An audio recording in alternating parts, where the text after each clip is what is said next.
The fiery exchange of words that's taken place when it comes to Russia-Ukraine, well, the envoy for Russia-Ukraine from the US was hoping that when he touched down in Moscow, he could probably get some sort of a deal. But, well, Russia has thrown cold water on any such proposal or a 30-day ceasefire that Ukraine and the US were contemplating, calling it nothing but a temporary reprieve for Ukrainian forces. Kremlin aide said that any such plan is not going to be acceptable. Steps that merely imitate peaceful actions are not needed, essentially signaling that Moscow's firm rejection of a proposal in its current form. So, as former Trump envoy touched down in Moscow for peace talks only hours ago to a rather rude shock, Russia has made its stance absolutely clear. It's not interested in a quick fix. While Ukraine has shown willingness to accept the ceasefire, Moscow sees no reason to freeze the battlefield, especially with recent gains tipping in their favor. Moscow is reportedly pushing for a laundry list of maximalist demands. What do they include? Well, demilitarization of Ukraine, and when it comes to the Western military aid, making clear that any ceasefire hinges on significant concessions that have to be made. Foreign Ministry spokesperson, in fact, warned that Moscow would not tolerate foreign peacekeepers in Ukraine, another key demand that is there, promising a strong response if at all they are deployed. With Putin focused on what he calls the root causes of the conflict, it remains to be seen whether any of these talks could lead to anything constructive, any movement forward. Russia's demands are threatening to drag the negotiations on for much longer. Battlefield victories continue for Moscow, and so does its hard-line stance. Where does this take the war? Is it something that's going to go on for long? Before we go and delve into that in greater detail, listen in to this soundbite coming in from Kremlin. Никаких нет сомнений, что достаточно скоро Курская область будет освобождена. Okay, let's get in a live guest joining us from Ukraine. Olya, who's the head of the Foreign News Desk, is joining me live from Ukraine. I also have Fred Weir, who's a senior journalist from Russia, to really decode what this means for the two sides, and Mr. Brahma Chellaney, who is a strategic affairs expert. Before we get the two sides of this war, let's start with Mr. Chellaney to really get a sense of what this entire issue at this stage looks like. Mr. Chellaney, the fact that the Kremlin aide has rejected any possible 30-day ceasefire options that were on the table indicates that there could be more back and forth on this. You're right. It's been the Russian position for long that they will not accept a temporary ceasefire. So it's not a surprise that Russia has poured cold water on the US proposal. In fact, Russia has little incentive to stop the fighting while it's making advances on the battlefield. In fact, even in Kursk, the little sliver of territory in Russia that Ukraine had occupied, in recent days, the Ukrainian forces have been in retreat. Russia has now reoccupied Shudza, which was the logistical hub for Ukrainian forces. So given this background, and given the fact that the momentum is in favor of the Russian forces, clearly Russia is in no mood to accept a temporary ceasefire. If it's going to be a resolution of the conflict, a regular ceasefire, it would be a different matter. But I think it's more interesting to look at why the Trump administration is pushing for a ceasefire. Trump has portrayed his effort to end what he calls a savage conflict in Ukraine in altruistic terms.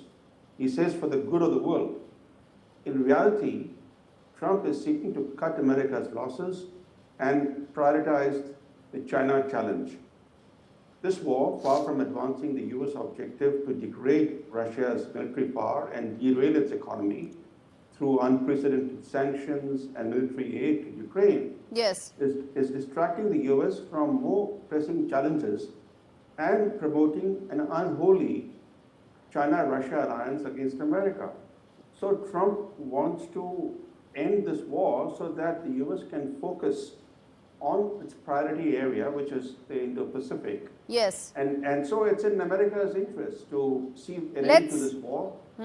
Let's put that to some of the other panelists on the show.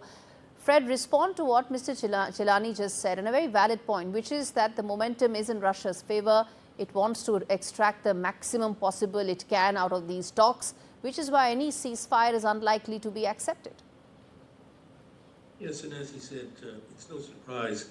The Russians have made their position very clear, for at least since January, about this.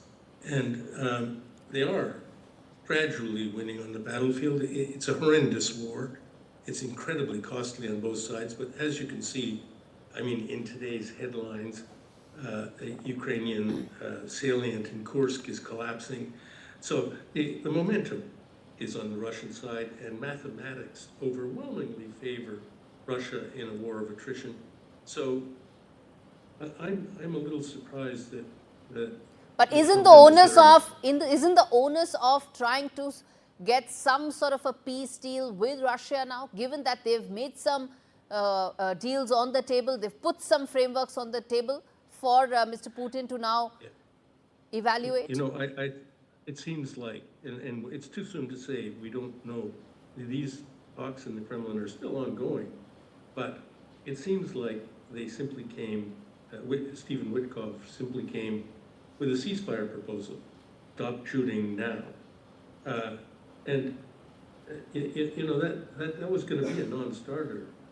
The meeting itself could be a non-starter actually, because he touches down on Moscow and realizes that the proposal he had in hand to negotiate and to talk with Mr. Putin is now something that's unacceptable to him. Always respond to that. Where does that leave Ukraine in the midst of these hardening of stance by Mr. Putin? Well, for us, this is for us, this is an existential war. So Ukraine has no other case either to go on fighting Russia. Well, I would agree with other speakers that it was expected that Russia will not agree for the ceasefire terms that will be proposed to it. How I can say this, because I feel it every day. Though living in the western part of Ukraine, which is considered more safe, like just a few hours ago, we had an air raid alert. Each evening, Kyiv and more central and eastern cities are attacked by Russia. So they do not we can't see that Russia is ready for any kind of ceasefire. But from the Ukrainian side, we are ready for that.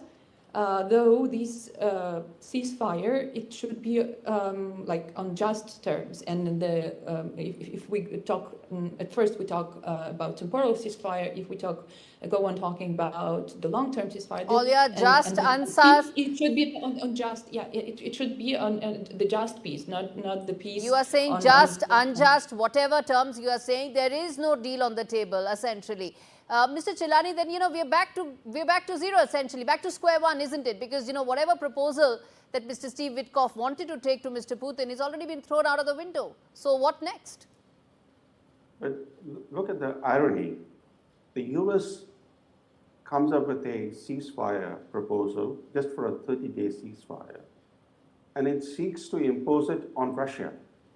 It can impose its will on Ukraine, as it has done. You know, it twisted Ukraine's arm and forces to accept a 30-day ceasefire proposal during the talks in Saudi Arabia. But you can't do that to Russia. You can do it to one of your allies. Today, the most striking thing about this war is that the unity in the West over the Russian invasion of Ukraine, that unity has collapsed, because now there is a clear split between Europe and the United States. And then we have the Global South. The Global South, since the beginning of the war, has remained largely unified in seeking an early negotiated end to the war, largely because the Global South has a stake in the early end to the war. It has been hit hard by the international fallout. The war has jacked up international energy and food prices and disrupted the world economy. But it's a small or vulnerable developing nations with limited foreign exchange that have borne the brunt of the economic fallout from the Ukraine war. So we have a very divided world today. And in this divided world, for the US to seek to impose a proposal on Russia seems somewhat odd. I'm hardly surprised that the Russians have treated it with scorn, because the way to end a war is to privately negotiate. Yes, and with not the to different seek parties. maximalist demands. Absolutely, not to seek maximalist demands. I'm afraid I have to end this here.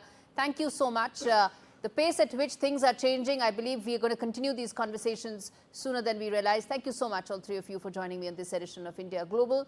Well, bottom line, viewers, this is that in these troubled waters and murky waters of international diplomacy, Russia has tossed a new grenade into the ongoing conflict, rejecting the 30-day ceasefire proposal. As the US treads carefully, the world watches as alliances teeter on the brink of collapse, with peace hanging literally by a thread. Zelensky stands firm. He is not willing to concede territory, but he has accepted a ceasefire.